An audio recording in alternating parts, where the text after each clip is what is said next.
ನಮಸ್ಕಾರ ಎಲ್ಲರಿಗೂ. ನಾನು ನಿಮ್ಮ ಮಾಧುರಿ. ಇದು ನಿಮ್ಮ ಮನೋಸ್ಪಂದನ. ಇವತ್ತಿನ ಈ ಹೊಸ ಸಂಚಿಕೆಗೆ ಎಲ್ಲರಿಗೂ ವೆಲ್ಕಮ್ ಮಾಡ್ತಾ, ಯಾರು ನಮ್ಮ ಚಾನಲ್ನ ಹೊಸದಾಗಿ ನೋಡ್ತಾ ಇದ್ದೀರಾ ದಯವಿಟ್ಟು ನಮ್ಮ ಚಾನಲ್ನ ಸಬ್ಸ್ಕ್ರೈಬ್ ಮಾಡಿ, ಶೇರ್ ಮಾಡಿ, ಲೈಕ್ ಮಾಡಿ, ಕಮೆಂಟ್ ಮಾಡಿ ಅಂತ ಹೇಳ್ತಾ ಇವತ್ತಿನ ಈ ಹೊಸ ಸಂಚಿಕೆಯನ್ನು ನಾನು ಶುರು ಮಾಡ್ತಾ ಇದ್ದೀನಿ.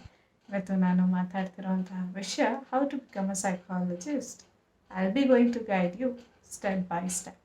ಸೈಕಾಲಜಿಸ್ಟ್ ಆಗಬೇಕು ಅಂತ ಆಸೆ ಇದ್ದವ್ರಿಗೆ ಹೇಗೆ ಸೈಕಾಲಜಿಸ್ಟ್ ಆಗಬೇಕು ಅನ್ನುವಂಥದ್ದನ್ನು ಇವತ್ತು ನಾನು ಈ ಸಂಚಿಕೆಯಲ್ಲಿ ನಿಮ್ಮ ಮುಂದೆ ತಿಳಿಸ್ಕೊಡ್ತಾ ಇದ್ದೀನಿ. ಸೊ ಸೈಕಾಲಜಿ ನನ್ನ ಪರ್ಸ್ನಲ್ ಎಕ್ಸ್ಪೀರಿಯನ್ಸ್ನು ನಿಮ್ಮ ಜೊತೆ ಹಂಚ್ಕೊತಾ ಹೋಗ್ತೀನಿ. ನಾನು SLC ಮುಗಿಸಿ PUC ಜಾಯಿನ್ ಆದಾಗ I don't have this thought to become a psychologist ಅಥವಾ ಸೈಕಾಲಜಿ ತೊಗೋಬೇಕು ಅನ್ನೋಂತಹ ಥಾಟ್ ನಾನು ಖಂಡಿತವಾಗ್ಲೂ ಇರ್ತಿಲ್ಲ. ಫಸ್ಟ್ ಆಫ್ ಆಲ್ ನನಗೆ ಈ ಥರದ್ದು ಒಂದು ಸಬ್ಜೆಕ್ಟ್ ಇದೆ, ಆ ಸಬ್ಜೆಕ್ಟಲ್ಲಿ ಇಷ್ಟೊಂದು ವೈಡ್ ಆಗಿದೆ ಅನ್ನೋಂತಹ ವಿಷಯನೂ ನನಗೆ ಅವಾಗ ಅಷ್ಟೊಂದು ನಾಲೆಡ್ಜ್ ಇತ್ತಿಲ್ಲ. ಆಮೇಲೆ ಹೀಗೆ ನನಗೆ ಪರಿಚಯ ಇರುವಂತಹ ವ್ಯಕ್ತಿ ನನಗೆ ಈ ವಿಷಯದ ಬಗ್ಗೆ, ಈ ಸಬ್ಜೆಕ್ಟ್ ಬಗ್ಗೆ ತುಂಬ ತಿಳಿಸ್ಕೊಟ್ರು. ಮತ್ತು ನೀನು ಮಾಡಲೇಬೇಕು ಈ ಸಬ್ಜೆಕ್ಟ್ನ ಅಂತ ಅಂದರು. ಸೊ ನಾನೇನು ಓಕೆ ಲೆಟ್ಸ್ ಟ್ರೈ ಅಂತ ಅಂದ್ಕೊಂಡು ಏನು ಮಾಡಿದೆ, ಫಸ್ಟು PUC.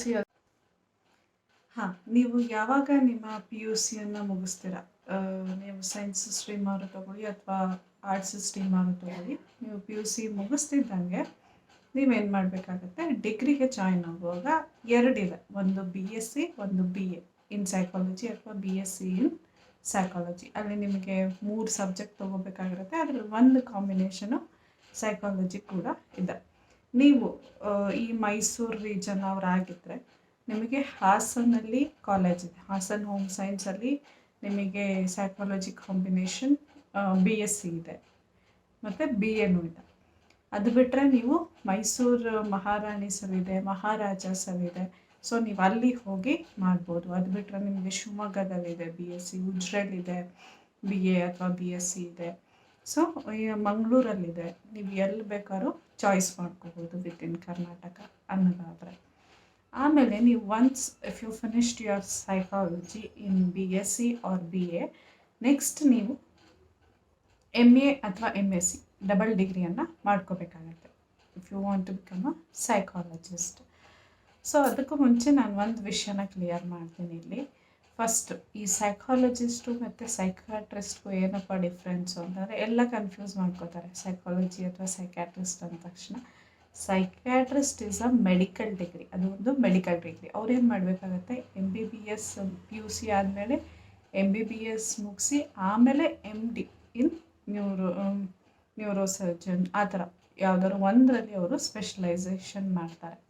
ಅದೇ ಥರ ಸೈಕಾಲಜಿಸ್ಟ್ ಆಗಬೇಕು ಅಂತಂದರೆ ನೀವು ಫಸ್ಟು ನಾನು ಮೊದಲೇ ಹೇಳ್ದಂಗೆ BSc ಅಥವಾ BA ಮುಗಿಸಿದ್ಮೇಲೆ ನೆಕ್ಸ್ಟ್ ನೀವು MA ಅಥವಾ MSc ತೊಗೋಬೇಕಾಗತ್ತೆ. ಅದು ಅಷ್ಟೇ.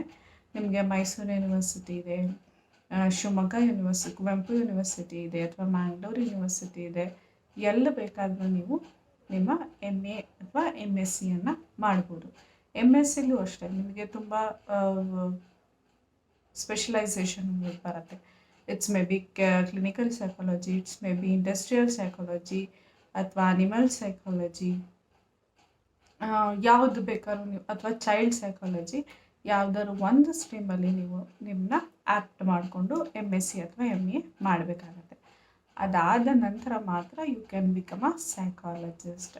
ನೀವು ಪರ್ಟಿಕ್ಯುಲರ್ಲಿ ಕ್ಲಿನಿಕಲ್ ಸೈಕಾಲಜಿಸ್ಟ್ ಆಗಿ ಪ್ರಾಕ್ಟೀಸ್ ಮಾಡ್ತೀನಿ, ನನಗೆ ಕ್ಲಿನಿಕಲ್ ಸೈಕಾಲಜಿಲೇ ತುಂಬ ಇಂಟ್ರೆಸ್ಟ್ ಇದೆ ಅನ್ನೋಂಥವ್ರು ಏನು ಮಾಡಬೇಕಾಗತ್ತೆ, ನೀವು ಆಫ್ಟರ್ MSc ಅಥವಾ MA you should go for the studies. ಅಂದರೆ MPhil ಮಾಡ್ಕೋಬೇಕಾಗತ್ತೆ. MPhil 2 years ಇರುತ್ತೆ. ಆ್ಯಸ್ ಐ ಸೆಡ್ ಬಿಫೋರ್, ಅದು ಮೈಸೂರಲ್ಲೂ ಇದೆ, ಬೇರೆ ಬೇರೆ ಯೂನಿವರ್ಸಿಟೀಸ್ ಇದೆ, ಅಥವಾ ಬೇರೆ ಸ್ಟೇಟ್ ಹೋಗಿ ಓದ್ತೀನಿ ಅಂದರೂ ಬೇರೆ ಕಡೆನೂ ಸಹ ಇದೆ. ಸೊ ಅದು 2 years ಡಿಗ್ರಿ ಮಾಡಿದ ಮೇಲೆ ಮಾತ್ರ ನೀವು ಕ್ಲಿನಿಕಲ್ ಸೈಕಾಲಜಿಸ್ಟ್ ಆಗಿ ಪ್ರಾಕ್ಟೀಸ್ ಮಾಡಬಹುದು. ಅಥವಾ ನಾನು ಬೇರೆ ಫೀಲ್ಡಲ್ಲಿ ಮಾಡ್ತೀನಿ, ಅಥವಾ ಚೈಲ್ಡ್ ಸೈಕಾಲಜಿಸ್ಟ್ ಆಗಿ ಅಥವಾ ಸ್ಕೂಲ್ ಸೈಕಾಲಜಿಸ್ಟ್ ಆಗಿ ಮಾಡ್ತೀನಿ, ಅಥವಾ ಇಂಡಸ್ಟ್ರಿಯಲ್ಲಿ ಸೈಕಾಲಜಿಸ್ಟ್ ಅಥವಾ ಕೌನ್ಸಿಲರ್ ಆಗಿ ಮಾಡ್ತೀನಿ ಅಂದರೆ ನಿಮಗೆ MA ಅಥವಾ MSc ಇಟ್ಸ್ ಫೈನ್, ಅದು ಸಾಕಾಗುತ್ತೆ. ಸೊ ಸ್ಕೂಲ್ ಸೆಟ್ಟಿಂಗ್ಸಲ್ಲಿ ನೀವು one to one child psychology ಅಥವಾ ಚೈಲ್ಡ್ ಕೌನ್ಸಿಲಿಂಗ್ ಮಾಡ್ಬೋದು. ಇಂಡಸ್ಟ್ರಿಯಲ್ಲಿ ಆದರೆ ನೀವು ಕ್ಲೈಂಟ್ ಇಂಟರ್ವ್ಯೂಸು, ಆ್ಯಪ್ಟಿಟ್ಯೂಡು ಅದೆಲ್ಲ ಮಾಡ್ಬೋದು. ಸೊ ಹೀಗೆ ಡಿಫ್ರೆಂಟ್ ಸ್ಟ್ರೀಮ್ಸ್ ಇರುತ್ತೆ. ಸೊ ಅದು ನಿಮಗೆ ಬಿಟ್ಟಂಥದ್ದು, ಯಾವ ಫೀಲ್ಡಲ್ಲಿ ಅಥವಾ ಯಾವ ಸ್ಪೆಷಲೈಸೇಷನ್ ಮಾಡ್ಕೋತೀನಿ ಅನ್ನೋವಂಥದ್ದು ನಿಮಗೆ ಬಿಟ್ಟಿರುವಂಥದ್ದು. ಅದ್ರ ಜೊತೆಗೆ ನೀವು distance education, if you are not able to do regularly, you can go for distance education. ನೀವು ಡಿಸ್ಟೆನ್ಸ್ ಎಜುಕೇಷನ್ ಸಹ ಮಾಡ್ಬೋದು. You have so many distance educations. IGNOU ಇದೆ, ಮುಕ್ತ ಗಂಗೋತ್ರಿ ಇದೆ, ಅಥವಾ ಕುವೆಂಪುಲು ಡಿಸ್ಟೆನ್ಸ್ ಎಜುಕೇಷನ್ ಇದೆ. So you can go for any of the distance education. ನಾನೇನು suggest ಮಾಡ್ತೀನಿ ಅಂತಂದರೆ, if you want to learn, ನಿಮಗೆ ಎಕ್ಸ್ಪೀರಿಯನ್ಸ್ ಆಗಬೇಕು ಅಂತಂದರೆ you have to go for regular education. ಅಥವಾ ರೆಗ್ಯುಲರ್ ಆಗಿ ನೀವು ಮಾಡಿದ್ರೆ ನಿಮಗೆ ತುಂಬ ಯೂಸ್ ಆಗುತ್ತೆ ಅನ್ನೋವಂಥದ್ದು ನನ್ನ ಒಪಿನಿಯನ್. ಆಮೇಲೆ ಇನ್ನು ಫರ್ದರ್ ನಾನು ಸ್ಪೆಷಲೈಸೇಷನ್ಸ್ ಮಾಡ್ಕೋತೀನಿ ಅಂತಂದರೆ, you have so many short courses ಬರುತ್ತೆ, ಆನ್ಲೈನ್ ಕೋರ್ಸಸ್ ಬರುತ್ತೆ. ನಿಮ್ಯಾನ್ಸಿಂದ ಆಫರ್ ಮಾಡ್ತಿರ್ತಾರೆ online courses. So maybe July ಅಥವಾ ಡಿಸೆಂಬರಲ್ಲಿ ಕೋರ್ಸಸ್ ಬಿಡ್ತಾ ಇರ್ತಾರೆ.